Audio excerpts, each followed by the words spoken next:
لیکن ناموس رسالت پہ پہرا دینا، ختم نبوت پہ پہرا دینا ہر ایک سانس پہ فرض ہے۔ تو ہم یہ کیا کر رہے ہیں؟ ہم کس سمت میں جا رہے ہیں؟ پھر ایسے واقعات آ رہے ہیں اور ہم ایک چھوٹی سی پوسٹ لگا کر ہم فیس بک پہ ڈال دیتے ہیں اور بس پرسکون ہو کے بیٹھ جاتے ہیں کہ ہم نے حق ادا کر دیا۔ نہیں، ہم نے حق ادا کرنا ہے۔ کس صورت میں کرنا ہے؟ ہم نے اپنے آپ کو بدلنا ہے۔ آج معذرت کے ساتھ ہمارے جو گھروں کا حال ہے، ہمارے جو خاندانوں کا حال ہے، جو بچوں کا حال ہے، جو والدین کا حال ہے، جو معاشرے میں جو تربیت کا حال ہے، بڑا افسوس ہوتا ہے۔ آج آپ ایک سروے کریں نا، کسی سے پوچھیں، بچوں سے پوچھیں، 100 بچے لے لیں، ان سے پوچھیں آپ کیا بننا چاہتے ہیں، والدین سے پوچھیں آپ اپنے بچوں کو کیا بنانا چاہتے ہیں۔ ڈاکٹر کہے گا، انجینئر کہے گا، کہیں گے کہ ہم جو فلم انڈسٹری میں جانا چاہتے ہیں، کوئی کیا کہے گا، کوئی کیا کہے گا۔ شاید 100 میں سے ایک بھی نہ ملے آپ کو کہ جو یہ کہے کہ میں مجاہد بننا چاہتا ہوں، جو یہ کہے کہ میں بڑا ہو کے جہاد کروں گا، جو یہ کہے کہ میں مسجد اقصیٰ کے لیے لڑوں گا، جو یہ کہے کہ میں کشمیر کے لیے لڑوں گا، جو یہ کہے کہ میں حافظ قرآن بنوں گا، جو یہ کہے کہ میں عالم دین بنوں گا، جو یہ کہے کہ میں اللہ کے دین کی خدمت کروں گا۔ کوئی ایک بھی ملے گا آپ کو؟ کوئی نہیں ملے گا۔ یہی ہے ہماری جو زوال کی اصل علامت، یہی ہے۔ اسی وجہ سے ہم مسلمان زوال کا شکار ہو رہے ہیں۔ ہم نے غیروں کے طریقوں کو اپنا لیا ہے، اپنوں کے طریقوں کو چھوڑ دیا ہے، اپنوں کی تعلیمات کو چھوڑ دیا ہے، غیروں کی تعلیمات کو سینے میں بسا لیا ہے، جس کی وجہ سے ہم پوری دنیا میں ذلیل و رسوا ہو رہے ہیں۔ اور جو کوئی بیچارہ دین اسلام کی بات کرتا ہے، جو کوئی بیچارہ دین اسلام کی خاطر، تحفظ ناموس رسالت کی خاطر، عقیدہ ختم نبوت کی خاطر جو روڈوں پہ نکلتا ہے، احتجاج کرتا ہے، جو مختلف پلیٹ فارم پہ اپنی آواز بلند کرتا ہے، اس پہ ہم طرح طرح کے فتوے لگا دیتے ہیں، اس کے اوپر ہم طرح طرح کے الزام لگا دیتے ہیں۔ یہ پیسے کھانے والے لوگ ہیں۔ ایک طرف رکھ لیتے ہیں کہ ٹھیک ہے، علماء کرام جو ہیں وہ پیسے کھانے والے ہیں، وہ دین کا نام استعمال کر کے وہ اپنی جیبیں بھرنے والے مان لیتے ہیں۔ آپ کیا کر رہے ہو؟ کیا آپ مسلمان نہیں ہو؟ کیا نبی صلی اللہ تعالیٰ وسلم سے محبت آپ کے ایمان کا حصہ نہیں ہے؟ عجیب حال ہمارا ہو چکا ہے۔ پھر ہم کس طریقے سے ہم فلسطین کو آزاد کرائیں گے؟ کس طریقے سے ہم کشمیر کی بچیوں کی بات کریں گے؟ کس طریقے سے ہم عقیدہ ختم نبوت کے تحفظ کی بات کریں گے؟ آج اسمبلیوں میں بھی ہمارے لوگ موجود نہیں ہیں۔ انتہائی کرپٹ نظام ہمارا ہو چکا ہے۔ ہم نظام کو بدلنے کی بات تو کرتے ہیں، ہم نعرے تو لگاتے ہیں، لیکن ہم خود کو بدلنے کی بات نہیں کرتے۔ معذرت کے ساتھ ہم عاشق رسول ہیں، مگر میلاد کے جلوسوں کی حد تک۔ ہم صحابہ کے نوکر تو ہیں، مگر صرف ان کے جو مخصوص ایام ہیں، ان کے جو شہادت کے دن ہیں یا ان کے پیدائش کے جو دن ہیں، وہ منانے تک، ان کے جلسے جلوس کرنے تک ہم نوکر صحابہ کے ہیں۔ ہم محب آل بیت ہیں، مگر اس وقت تک ہیں جب تک کوئی کربلا کا واقعہ پیش نہیں آتا، کربلا جیسا، اس وقت تک ہم محب آل بیت ہیں۔ جب ایسا واقعہ پیش آئے گا تو ہم سے بڑا یزیدی کوئی نہیں ہے۔ ہم عورت کی عزت کی تحفظ کی بات کرنے والے ہیں، مگر اس وقت تک جب تک کوئی عورت ہمیں اکیلے میں نہ ملے، اس وقت تک تو ہم بڑی عورت کی عزت کے تحفظ کرنے والے ہیں۔ جب کوئی عورت ہمیں اکیلے میں مل جائے تو ہم سے بڑھ کر ہوس کا پجاری دنیا میں ہے ہی کوئی نہیں۔ ہم کس قسم کے مسلمان ہیں؟ ہم باتیں تو بڑی بڑی کرتے ہیں، ہم نظام کو بدلنے کی بات کرتے ہیں۔ کبھی کسی نے اپنے آپ کو بدلنے کی بات بھی کی ہے؟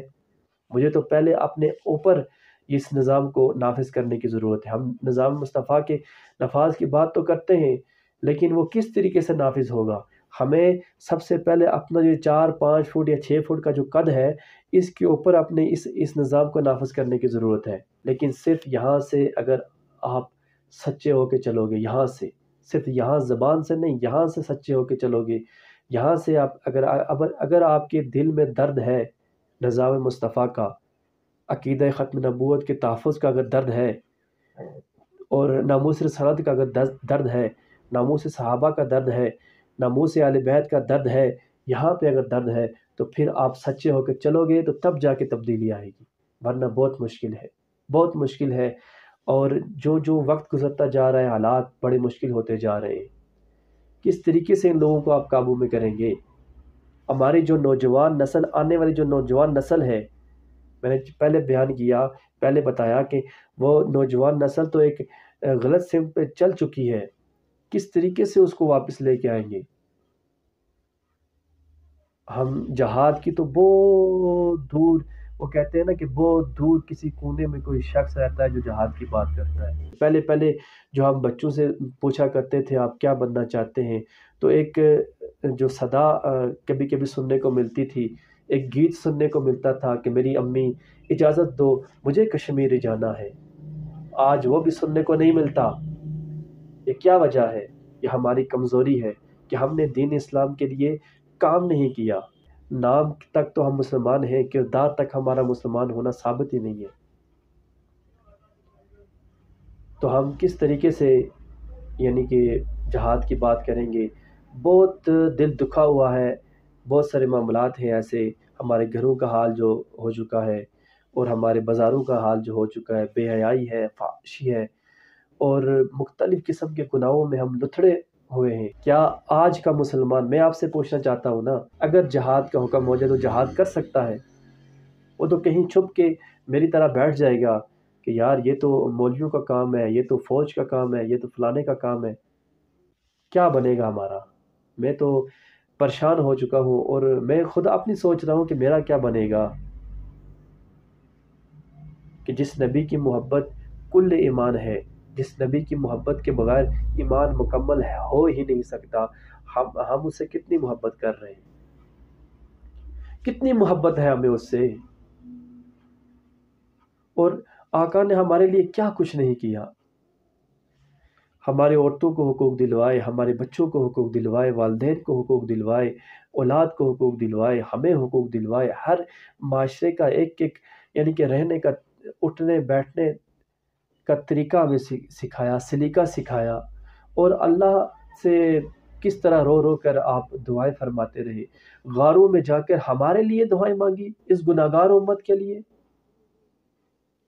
اور آج ہم اتنا حق بھی ہم ادا نہیں کر سکے کہ آقا کی ناموس پہ حملہ ہو، آقا کی ختم نبوت پہ جب حملہ ہو تو ہم کیا کر رہے ہیں؟ کچھ بھی نہیں کر رہے ہم۔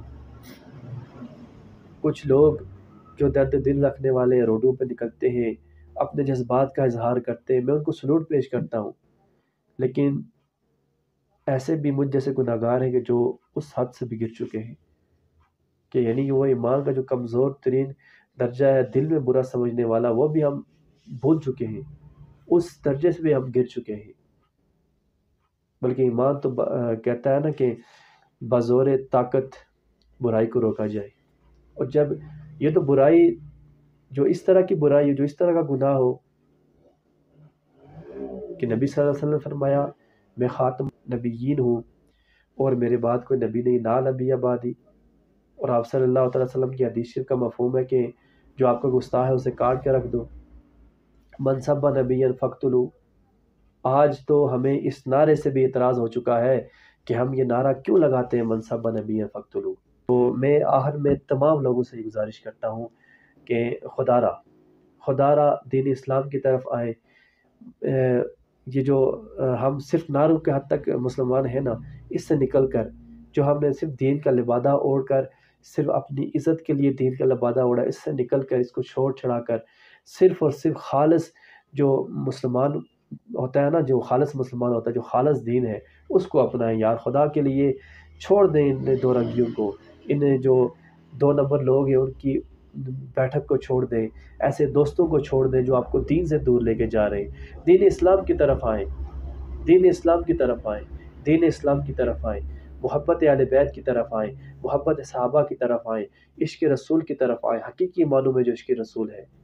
عشق رسول وہ چاہیے کہ ہر حال میں، ہر سانس پہ ہم ختم نبوت پہ پہرا دینے والے بنیں، ہر سانس پہ ہم ناموس رسالت پہ پہرا دینے والے بنیں، ہر سانس پہ ہم ناموس صحابہ پہ، ناموس اہل بیت پہ ہم پہرا دینے والے بنیں۔ وہ والا عشق ہمیں چاہیے، تب جا کے تبدیلی آئے گی ماحول کے اندر بھی، پاکستان کے اندر بھی، پوری دنیا کے اندر بھی۔ ہمیں ایسا نعرہ لگانے کی ضرورت ہے کہ پوری دنیا اور پورا عالم کفر کانپ جائے، اس نعرے کی ضرورت ہے، اور وہ نعرہ کہاں سے لگے گا؟ یہاں سے لگے گا۔